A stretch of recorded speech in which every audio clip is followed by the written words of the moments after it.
Hello students, આજે આપણે ધોરણ 11નું ચેપ્ટર નંબર 10ના લેક્ચર નંબર 7માં સમવિભાજન વિશેની ટેક્સ્ટબુક પ્રમાણે જે અમુક માહિતીઓ બાકી છે આપણે સમજવાની, તો એના વિશેની આપણે ચર્ચા કરવાની છે. તો પેજ નંબર સહિત એ બધા મુદ્દાઓ મેં ત્યાં લખેલા છે. તો વિડીયો લેક્ચર જ્યારે તમે આ જોવો છો, લેક્ચર નંબર આપણો 7, ત્યારે તમારે ટેક્સ્ટબુક પહેલાં તો બાજુમાં રાખવાની છે અને હું કહું એ પ્રમાણે ટેક્સ્ટબુકમાં તમારે જોતું જવાનું છે. તો સૌથી પહેલાં તો આપણા ચેપ્ટરની જે શરૂઆત થાય છે પેજ નંબર 162, તો એમાં પ્રથમ પેરેગ્રાફ એની જે પ્રસ્તાવના છે, ઇન્ટ્રોડક્શન, એ આપણે ચલાવી દીધું છે. પણ પેજ નંબર 162 ઉપર નીચે તમને કોષચક્રની માહિતી આપી છે, કોષચક્રની વ્યાખ્યા આપી છે.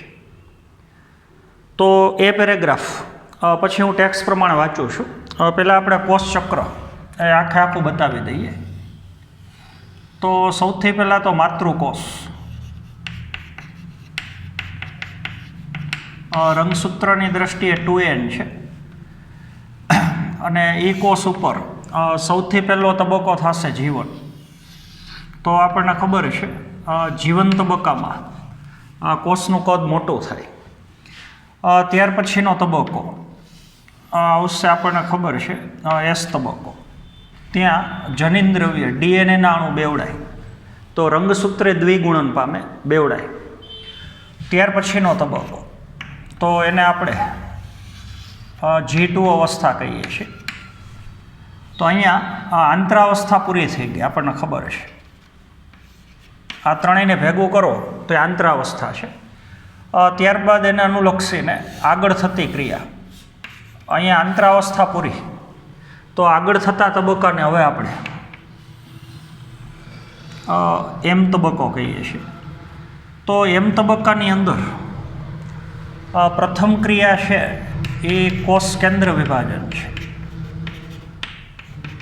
તો કોષ કેન્દ્ર વિભાજન એ M તબક્કાનો પ્રથમ તબક્કો છે, અને એમાં જ આગળ થતી ક્રિયા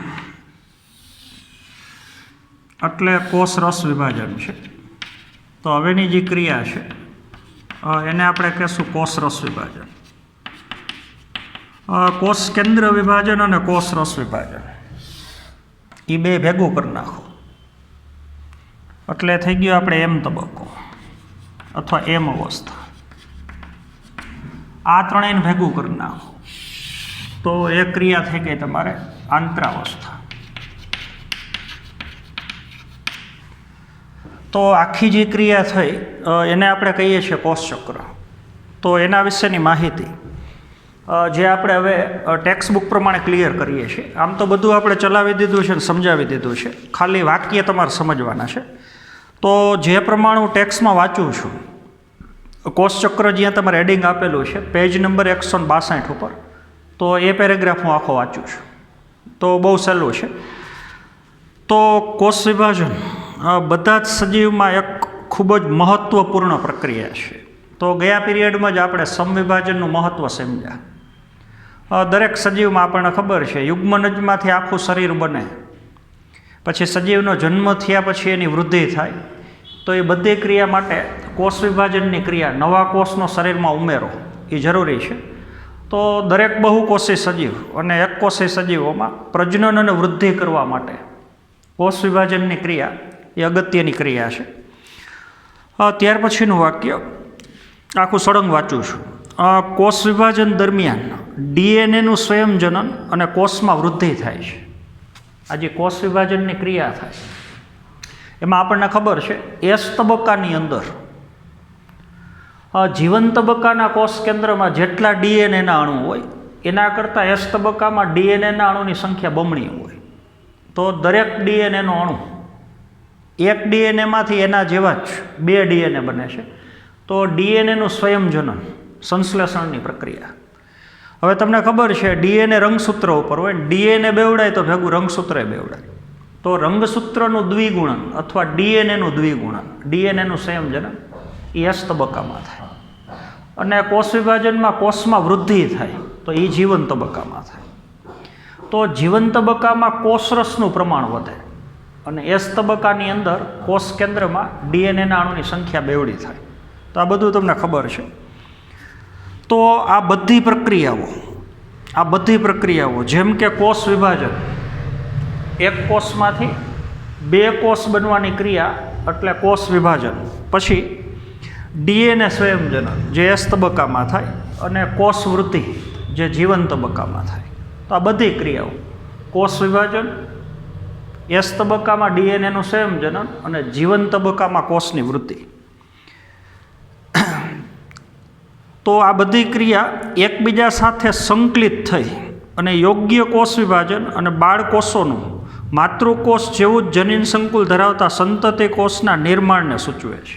આ જે બધી ક્રિયાઓ થાય છે એ બધી ક્રિયાઓ ભેગી મળી છેલ્લે બે બાળકોષોનું નિર્માણ કરે અને એ બે બાળકોષોની અંદર આનુવંશિક દ્રવ્ય, જનીન દ્રવ્ય માતૃકોષ જેવું હોય. એટલે માતૃકોષ જેવું જનીન દ્રવ્ય, આનુવંશિક દ્રવ્ય ધરાવતા બે બાળકોષોનું નિર્માણ થવા માટે આ જે બધી ક્રિયાઓ થાય છે એ ભેગી મળી અને આખું કોષ વિભાજન શક્ય બનાવે છે.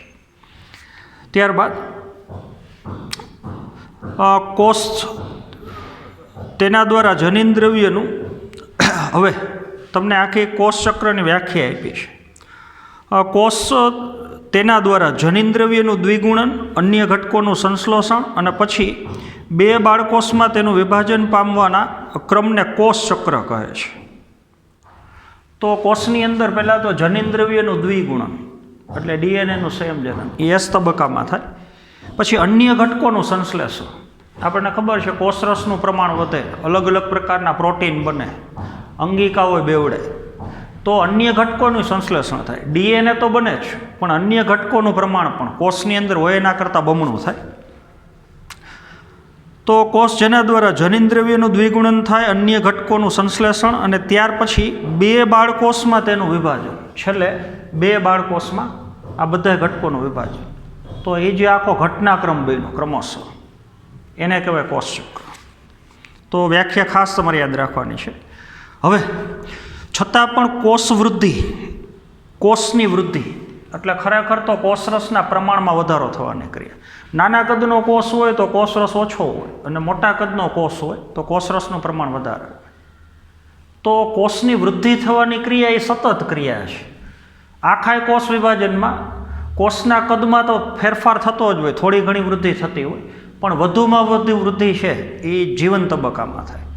તો કોષરસનું પ્રમાણ વધવું, કોષના કદમાં વૃદ્ધિ થવી એ આમ તો સતત પ્રક્રિયા છે. પણ ડીએનએનું સંશ્લેષણ એ કોષ ચક્રના બધાય તબક્કે ન થાય, એ તો ફક્ત સંશ્લેષણ તબક્કો એસ તબક્કામાં જ થાય. તો આખું વાક્ય વાંચું છું. તો કોષ વૃદ્ધિ એટલે કાઉન્સમાં લખ્યું છે કોષરસના જથ્થામાં થતા વધારાના સંદર્ભે એ એક સળંગ પ્રક્રિયા છે, પણ જેમાં ડીએનએનું સંશ્લેષણ એ કોષ ચક્રના કોઈ એક વિશિષ્ટ તબક્કે થાય અને એ તબક્કો એટલે એસ તબક્કો. તો કોષ વિભાજન દરમિયાન, આખા કોષ વિભાજન દરમિયાન દ્વિગુણિત રંગસૂત્ર એટલે એસ તબક્કામાં આપણને ખબર છે અહીંયા 4 રંગસૂત્ર હોય તો અહીંયા 4 જ હોય, પણ અહીંયા એકલ રંગસૂત્ર હોય ને અહીંયા બેવડાયેલા હોય. તો દ્વિગુણન પામેલા જે રંગસૂત્રો છે એ દ્વિગુણન પામ્યા એનું કારણ ડીએનએનું દ્વિગુણન છે, એટલે બે એક જ ક્રિયા થઈ. તો દ્વિગુણિત રંગસૂત્રો આ જે જટિલ ક્રિયા છે એમાંથી પસાર થાય. તમને ખબર છે પૂર્વાવસ્થા, ભાજનાવસ્થા, ભાજનોત્તરાવસ્થા, અને છેલ્લે બાળકોષ કેન્દ્રમાં એ અડધા રંગસૂત્રોનું વિતરણ થઈ જાય. અહીંયા જે રંગસૂત્રો બેવડાયેલા છે એ બેવડાયેલા એક રંગસૂત્રમાં બે રંગસૂત્રિકા છે. તો એક રંગસૂત્રિકા પહેલા કોષમાં જાય ને એક બીજામાં, એને આપણે ઓલું કોષ કેન્દ્ર વિભાજન કહીએ છીએ. તો આ બધી જ ઘટનાઓ જનીનિક નિયંત્રણ હેઠળ હોય છે. આ બધી ક્રિયાઓ, ક્યારે કોષનું કોષ વિભાજન થવું, કેટલું ઝડપથી થશે, કેટલી ઉંમર સુધી થશે, તો એ બધી ક્રિયાઓનું નિયંત્રણ જનીન દ્વારા થાય છે. તો પેજ નંબર 162 ઉપર જે કોષ ચક્રવાળો પેરેગ્રાફ છે એના બધા વાક્ય એ આપણે ક્લિયર કર્યા છે. હવે સામેના પેજમાં એટલે પેજ નંબર 163 ઉપર તમને કોષ ચક્રની એક આકૃતિ આપી છે. તો એ આકૃતિ એમાં આખું તમને કોષ ચક્ર આપેલું છે, તો એની આપણે સમજ લઈએ થોડી. તો આ જ વસ્તુને ચક્ર સ્વરૂપે બતાવવાનું છે.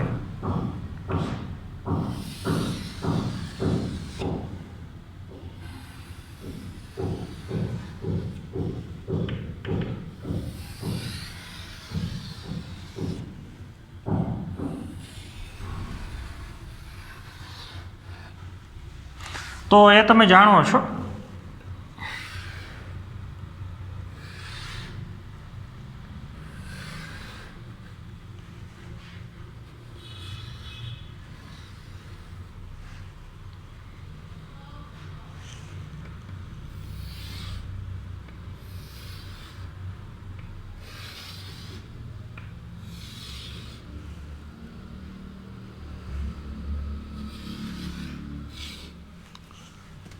ચાલો, તો એની થોડીક આપણે ચર્ચા કરીએ.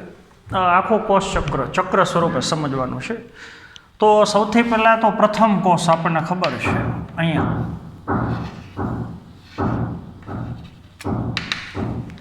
તો અત્યારે જીવન અવસ્થા છે. તો જીવન અવસ્થામાં સૌથી પહેલાં કોષનું કદ મોટું થાય, પછી એને અનુસરીને આવતો તબક્કો એસ તબક્કો. તો અહીંયા આ જ કોષના કોષ કેન્દ્રમાં ડીએનએનું સંયોજન થાય. પછી એને અનુસરીને આવતો તબક્કો એટલે G2 તબક્કો. હવે આ ત્રણેય ભેગું કરી નાખો અહીંયાથી અહીંયા સુધી, તો એ થઈ ગઈ આંતરાવસ્થા. તો આંતરાવસ્થામાં પેટા તબક્કા 3 છે. G2 તબક્કો પૂરો થઈ ગયો. તો હવેનો જે તબક્કો છે અહીંયાથી શરૂ કરી અને આટલી ક્રિયા, તો એ એમ તબક્કો છે. તો એમ તબક્કામાં તમને ખબર છે પહેલાં કોષ કેન્દ્ર વિભાજન થાય અને પછી કોષરસ વિભાજન. તો કોષ કેન્દ્ર વિભાજનમાં પાછા આ જે કોષ કેન્દ્ર વિભાજન થાય એમાં 4 તબક્કા છે. તો અહીં ટૂંકમાં લખું છું. પહેલાં પૂર્વાવસ્થા આવે, પછી ભાજના અવસ્થા આવે, પછી ભાજનોત્તરા અવસ્થા આવે અને છેલ્લે અંત્યાવસ્થા આવે. અને ભેગું છેલ્લે થઈ જાય કોષરસ વિભાજન. આવું થઈ જાય એટલે એક કોષમાંથી છેલ્લે બની જશે 2 કોષ. તો કોષ ચક્ર એ પૂરું થઈ ગયું. પછી અહીંયા તમને G0 તબક્કો ભેગો બતાવ્યો છે. આપણને ખબર છે કોષરસ વિભાજન પૂરું થયા પછી જો કોષ જીવન તબક્કામાંથી બહાર નીકળી જાય, એસ તબક્કામાં આગળ ન વધે, તો એ કોષ હવે ક્યારે વિભાજન ન પામે. તો એ તબક્કો થઈ ગયો G0 તબક્કો. તો આપણે 2 મુદ્દા ક્લિયર કર્યા. આગળ હવે આ ત્રીજો મુદ્દો આપણો.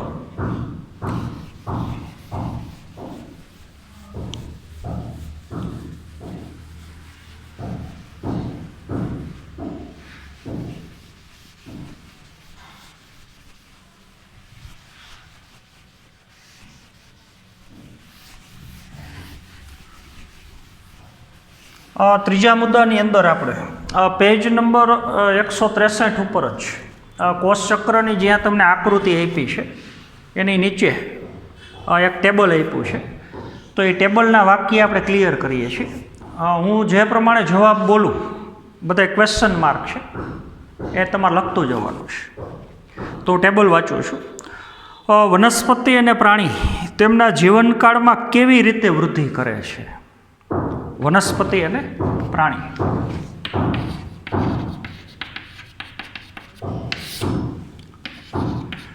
તો તેમના જીવન ચક્રમાં કેવી રીતે વૃદ્ધિ કરે છે? તો આપણને ખબર છે વનસ્પતિમાં વૃદ્ધિ જીવન પર્યત થાય. વનસ્પતિમાં આજીવન વૃદ્ધિ થાય, જન્મથી શરૂ કરીને મૃત્યુ સુધી. અને પ્રાણીમાં વૃદ્ધિ અમુક સમય પછી અટકી જાય.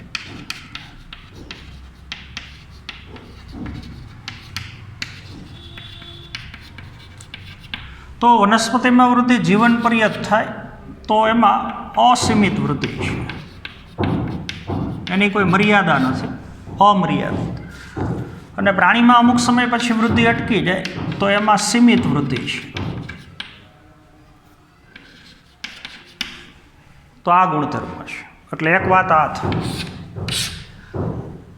બીજું, શું વનસ્પતિમાં જીવનભર બધા જ કોષો વિભાજન પામે? તો નહીં. અહીંયા વનસ્પતિમાં વૃદ્ધિ જીવન પર્યંત થાય, પણ એના શરીરના બધાય કોષો એના માટે વિભાજન ન પામે. એના માટે એક પેશી છે, વર્ધમાન પેશી. તમને ખબર છે, વનસ્પતિમાં વૃદ્ધિ આજીવન થાય, પણ એ આજીવન વૃદ્ધિ કરવા માટે સ્પેશિયલ પેશીનો અલગ પ્રકાર છે, વિશિષ્ટ, અને એને આપણે કહીએ છીએ વર્ધનશીલ પેશી. તો વર્ધનશીલ પેશીના કોષો જ વિભાજન પામી અને વૃદ્ધિ માટેના નવા કોષો ઉમેરે. વનસ્પતિ દેહના બધાય કોષો આજીવન કોષ વિભાજન ન કરે. આ બીજો પ્રશ્ન. ત્યારબાદ, શું તમે વિચારી શકો છો કે કેટલાક કોષો વનસ્પતિ અને પ્રાણીઓના જીવનમાં સતત વિભાજિત થતા રહેતા હોય છે? હા. તો પ્રાણીમાં એવું ન હોય. પ્રાણી શરીરમાં અમુક કોષો કે જે આજીવન કોષ વિભાજન પામે એવું ન હોય, પણ વનસ્પતિમાં એ પ્રકારના કોષો છે.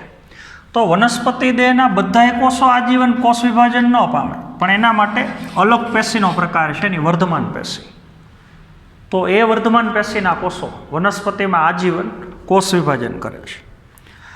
શું તમે ઉચ્ચ કક્ષાની વનસ્પતિમાં એવા કોષો ધરાવતી પેશીનું નામ અને સ્થાન બતાવી શકો કે જે જીવનભર વિભાજન પામ્યા કરે છે વનસ્પતિમાં? તો આપણને ખબર છે. તો એ પેશીનું નામ છે વર્ધમાન પેશી. તો એનું સ્થાન ઉપરથી નામ છે, આપણે ગયા પિરિયડમાં વાત કરી તેમ. મૂળ અને પ્રકાંડની ટોચ ઉપર વર્ધનશીલ પેશી હોય તો અગ્રસ્થ વર્ધનશીલ પેશી કહેવાય, અને સ્થાયી પેશીમાં વચ્ચે વચ્ચે હોય તો બીજા બે પ્રકારની વર્ધનશીલ પેશી હોય, આંતરવિષ્ટેય હોઈ શકે અને પાર્શ્વીય વર્ધનશીલ પેશી હોઈ શકે. તો જેનો અભ્યાસ આપણે ચેપ્ટર નંબર 6માં કર્યો છે. તો આવી વર્ધમાન પેશી પ્રાણીમાં ન હોય. શું પ્રાણીમાં વનસ્પતિ જેવી વર્ધનશીલ પેશી આવેલી છે? તો ન હોય. તો આ ટેબલ આપણે ક્લિયર કર્યું છે. હવે પાછળના પેજમાં પેજ નંબર 164 ઉપર હજી એક ટેબલ તમને અહીંયા આપેલું છે. તો એ ટેબલના વાક્ય આપણે ક્લિયર કરવાના છે. તો મેં અહીંયા લખ્યું છે, ડુંગળીના મૂલાગ્રમાં સમવિભાજન, બરાબર, એના માટેની માહિતી આપી છે. એના માટેનું ટેબલ તમને આપ્યું છે. તો એના અમુક વાક્ય આપણે ક્લિયર કરીએ.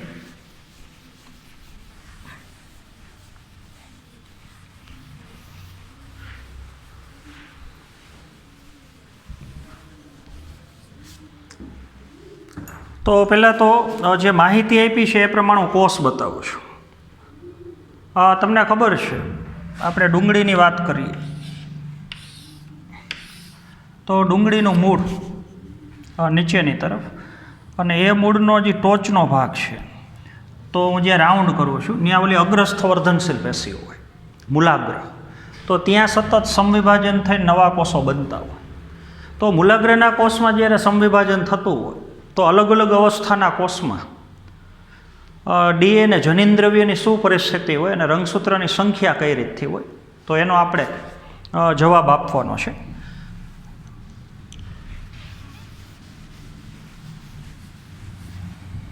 તો એક પછી એક વાક્ય હું વાંચું છું.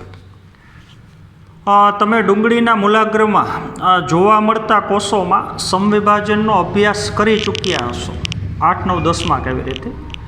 તો હવે તેના પ્રત્યેક કોષમાં 24 રંગસૂત્ર આવેલા છે. આપણે ડુંગળીનો એક કોષ લઈએ, આ મૂલાગ્રનો. આ દાખલા તરીકે માતૃકોષ છે, આનું વિભાજન થવાનું છે. તો આ કોષમાં 2n બરાબર 24 રંગસૂત્ર છે. તો એની જગ્યાએ તમે 12 જોડે લખી શકો. આપણે જે માતૃકોષ લીધો હતો યાદ કરો, એમાં 2n બરાબર 4 રંગસૂત્ર, 2 જોડ રંગસૂત્ર હતા. તો અલગ અલગ સજીવના 2n કોષમાં રંગસૂત્રની સંખ્યા અલગ અલગ. મનુષ્યના શરીરનો કોષ હોય તો અહીંયા 2n બરાબર 46 એટલે 23 જોડ હોય. તો આવો આપણે માતૃકોષ લીધો. તો તેના પ્રત્યેક કોષમાં 24 રંગસૂત્ર આવેલા છે. તો બરાબર સમજો.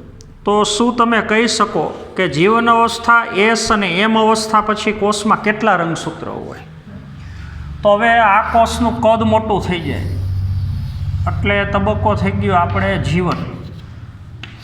એના પછીનો તબક્કો S તબક્કો, એના પછીનો તબક્કો તમને ખબર છે G2 તબક્કો, પછી એમ તબક્કાની વાત કરીએ તો પહેલાં કોષ કેન્દ્ર વિભાજન અને પછી કોષ રસ વિભાજન અને છેલ્લે 2 બાળકોષો છૂટા પડી જાય. ડુંગળીના મૂલાગ્રમાં આવી રીતથી નવા કોષો બનશે.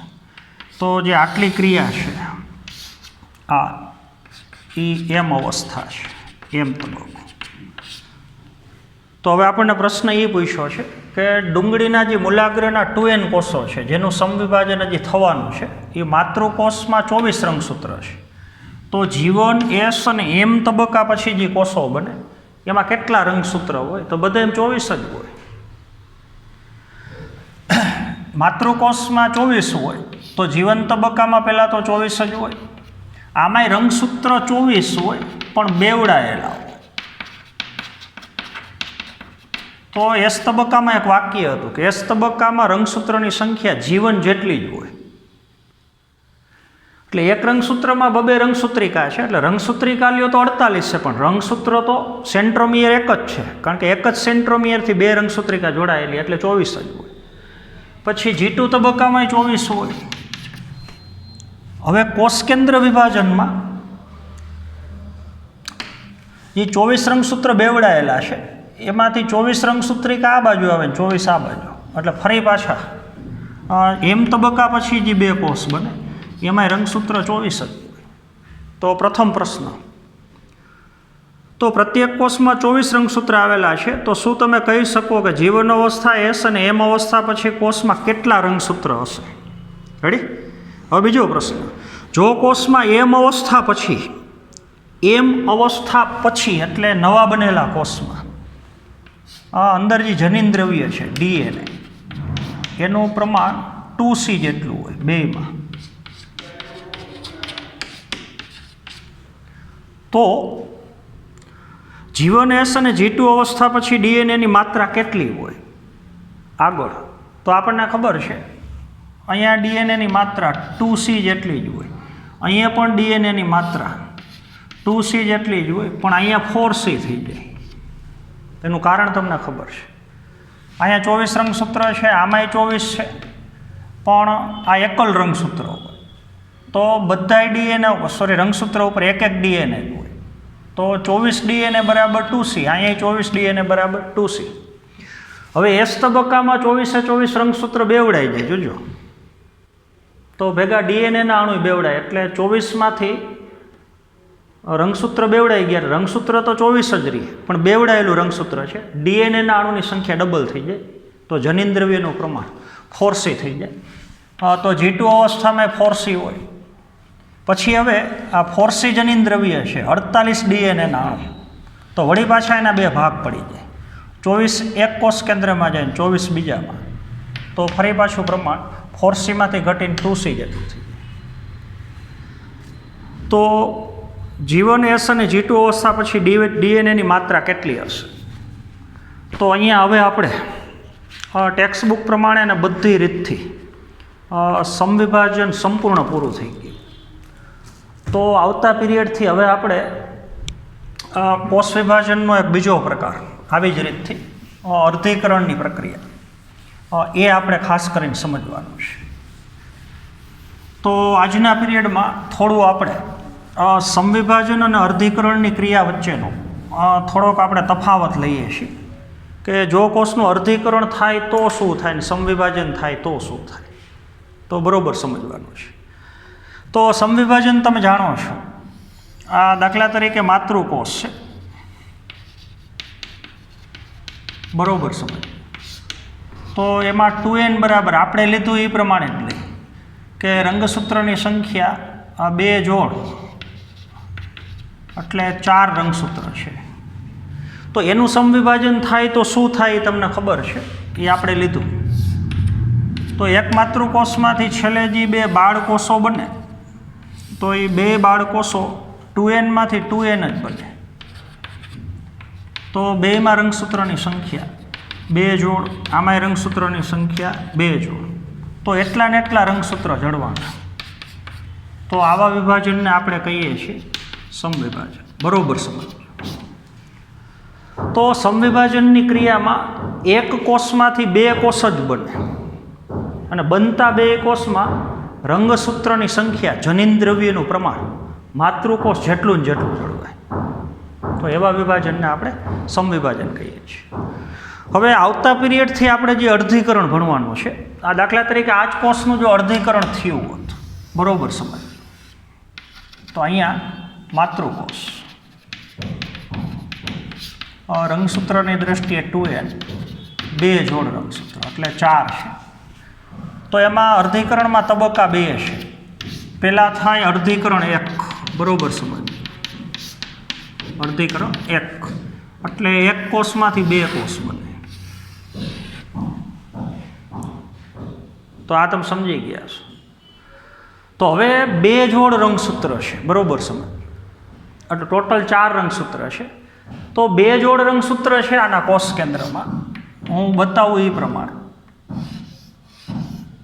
અસમજાત રંગસૂત્ર છે. આ પ્રથમ જોડી છે અહીંયા કોષ કેન્દ્રમાં, આ બીજી જોડી છે. જોડીના બે રંગસૂત્ર સરખા, આ બીજી જોડી.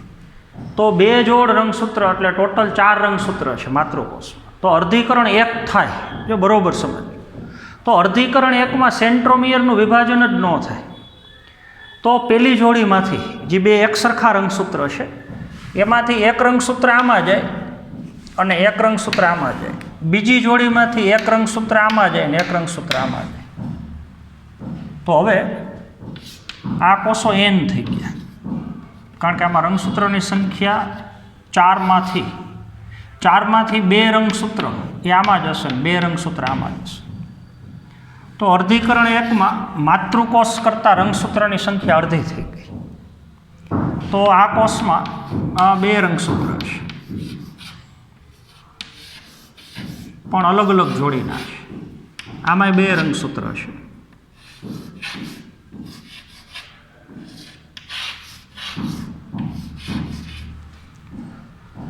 આ અર્ધીકરણ 1 થયું. અર્ધીકરણ 1 પૂરું થાય એટલે તરત જ અર્ધીકરણ 2 થાય. તો બે કોષમાંથી પાછા બબે કોષ બને. તો એ ઘટનાને કહેવાય અર્ધીકરણ 2. તમને ચાર્ટમાં આપણે લખાયું છે. તો એકમાંથી બે કોષ બને, અહીં એકમાંથી બે કોષ બને. તો માતૃકોષ n છે, તો આ બે કોષો n જ બને. તો બધામાં રંગસૂત્ર બબે રંગસૂત્ર હશે. તો અર્ધીકરણ 2 એ ઓલા સમવિભાજન જેવું છે, પણ આખું અર્ધીકરણ જ બોલાય. તો સમવિભાજનમાં એક કોષમાંથી બે કોષ બને અને અર્ધીકરણમાં એકમાંથી બે ને બેમાંથી 4 એટલે એકમાંથી ટોટલ 4 કોષ બને. અર્ધીકરણ. હવે અહીંયા અર્ધીકરણ 2 થાય, જો એમાં ઓલા સેન્ટ્રોમિયરનું વિભાજન થાય.